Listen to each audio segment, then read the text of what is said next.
për shkak se kushtetuta, afati i fundit ka qenë dje, është dorë 60 ditë përpara me fillu procesin, në mënyrë që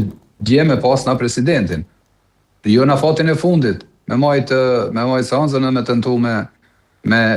zgjedhë presidentin e tash, këtë situatë, që shupa dhe nga vetë ato përsëritjet e shpeshta të zonjës Haxhiu,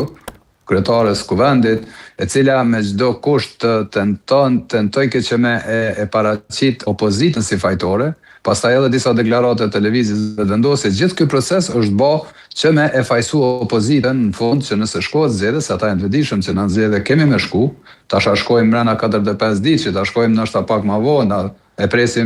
presim një akt vendim të gjykatës kushtetuese. Këto janë çështje tash dytësore, po në zgjedhje kemi me shku. Tash këtë vitin e kalum është zoti Kurti është të përdor metodologjinë dhe metodën që ka bërë vitin e kalum. Domethënë të ankohen veprimet cilat në fund me lënë fajtor opozitën, edhe në fund për me tentu prap me marr për 50% ose nështë më shumë që ka qefaj.